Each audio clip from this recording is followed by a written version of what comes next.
उत्तर प्रदेश के सबसे पिछड़े इलाकों में शुमार बुंदेलखंड और बचे हुए अवध इलाके की 53 विधानसभा सीटों पर सुबह 7 बजे से मतदान शुरू। इस दौर में भी कई बड़े सियासी दिग्गजों की किस्मत दांव पर लगी है।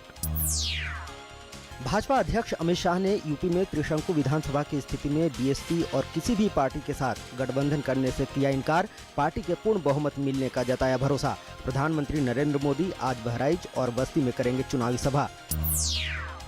महाराष्ट्र में 10 नगर निगमों और 25 जिला परिषदों के लिए हुए चुनाव की आज मतगणना होगी। इस दौरान सबकी निगाहें मुंबई स्थानीय निकाय पर टिकी होंगी।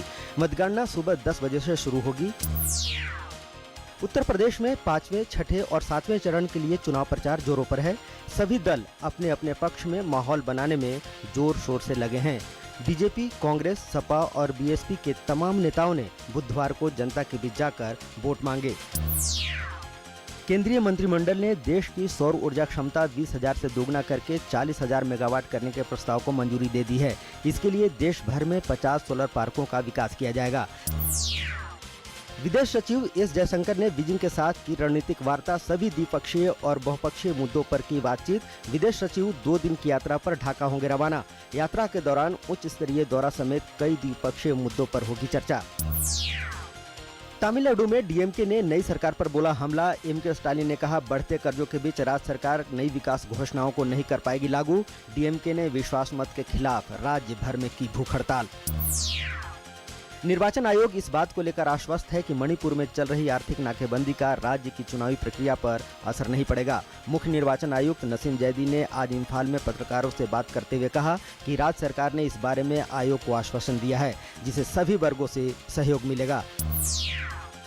प्रधानमंत्री नरेंद्र मोदी ने विभिन्न मंत्रालयों के सचिवों और राज्य के मुख्य सचिवों के साथ प्रगति बैठक कर देश भर में चल रही परियोजनाओं की समीक्षा की।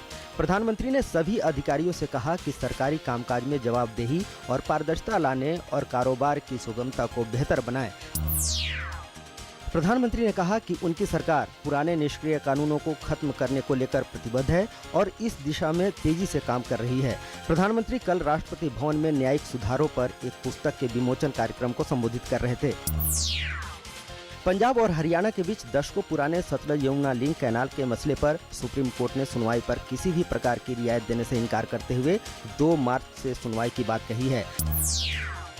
अमेरिकी अंतरिक्ष एजेंसी नासा ने घोषणा करते हुए कहा है कि वैज्ञानिकों को एक नए सौरमंडल के अस्तित्व का पता चला है। नासा ने इस संबंध में ट्वीट करते हुए कहा कि हमारे सौरमंडल के बाहर आवासीय जोन में एक तारे के इर्द गिर्द धरती के आकार के 7 नए ग्रह मिले हैं। लगातार 6 टेस्ट सीरीज जीतने वाली भारतीय क्रिकेट टीम अब ऑस्ट्रेलिया से भिड़ने के लिए तैयार है। भारत और ऑस्ट्रेलिया के बीच 4 टेस्ट मैचों की सीरीज का पहला टेस्ट मुकाबला गुरुवार से पुणे में खेला जाएगा। भारतीय टीम इस समय टेस्ट रैंकिंग में नंबर 1 पर चल रही है, जबकि ऑस्ट्रेलिया की टीम रैंकिंग में नंबर 2 पर है।